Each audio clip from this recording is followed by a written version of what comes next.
L'autre jour, sur la terrasse du Café Central, nous discutions à propos d'une magnifique 4L fourgonnette qui passait, une pièce de collection, et nous faisions le compte des voitures comparables que nous avions utilisées dans ce pays de campagne au creux des années 70-80, les Méhari, les 2 chevaux, les 403 à plateau de bois, des voitures qui répondaient parfaitement à nos besoins, qui ne tombaient jamais en panne, ou alors qui étaient réparables en 2 heures. Un ancien mécanicien qui était là de passage avec nous me disait, à l'époque, tu levais un moteur de 403 avec un simple tire-fort pour changer l'embrayage. Le moteur d'une 4L, tu pouvais pratiquement le réparer sur la table de ta cuisine, alors que maintenant, évidemment, c'est pas pareil. Dans les points de suspension qui ont suivi, notre mécanicien a eu l'air de prendre son élan pour nous livrer un discours qui avait déjà servi, mais c'est pas parce qu'il disait la même chose à tout le monde qu'elle cessait d'être vraie. Il nous a dit, tu vois, moi, si j'étais un vrai président, pas comme l'autre, là, si j'étais au service du peuple et pas des constructeurs et des banquiers,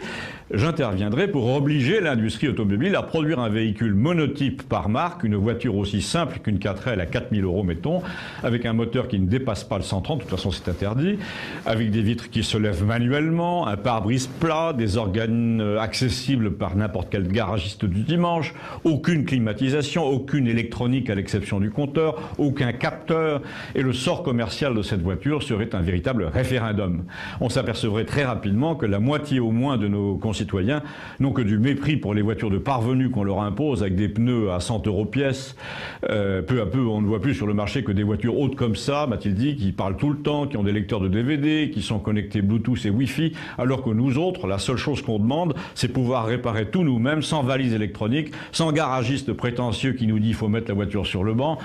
sans contrôle technique européen à la con, c'est toujours lui qui parle, hein, et surtout sans vitre électrique. Par exemple, moi, disait-il toujours, avec l'heure électronique, à chaque péage, désormais, je suis obligé de sortir de ma 306 pour aller chercher le ticket moi-même, parce que la vitre électrique est bloquée. Un des présents lui a demandé pourquoi il réparait pas. Il a répondu, mais chez Peugeot, ça coûterait le prix de la voiture et en plus, la porte est impossible à démonter. Ils se sont arrangés pour compliquer les choses. Et là, pour ma part, j'ai trouvé que cette expression « ils se sont arrangés pour compliquer les choses » décrivait parfaitement ce qui nous arrive depuis 10 ans, parce que tout cela, cette complication des objets qui nous entourent et qui deviennent irréparables à moins d'avoir une valise de diagnostic, à moins d'être agréés par le constructeur, cette complication est un complot contre les gens normaux, les gens simples. Elle est le moyen de nous tenir dans une suggestion permanente. Nous dépendons de plus en plus de quelqu'un qui reçoit sur rendez-vous, de quelqu'un qui sait mieux que nous ce qu'il nous faut. Nous sommes victimes d'un matériel qui fait la même chose qu'avant, nous emmener au marché en week-end, mais il le fait dans des conditions de confort, de précision, de raffinement absolument inutiles, des conditions que nous payons au prix fort, sans nous apercevoir qu'on pourrait très bien rouler dans une voiture équipée comme une télécabine, surtout s'il s'agit de traverser un pays de campagne sur 100 km. Ce n'est d'ailleurs pas pour rien qu'en pays rural, les personnages les plus riches intérieurement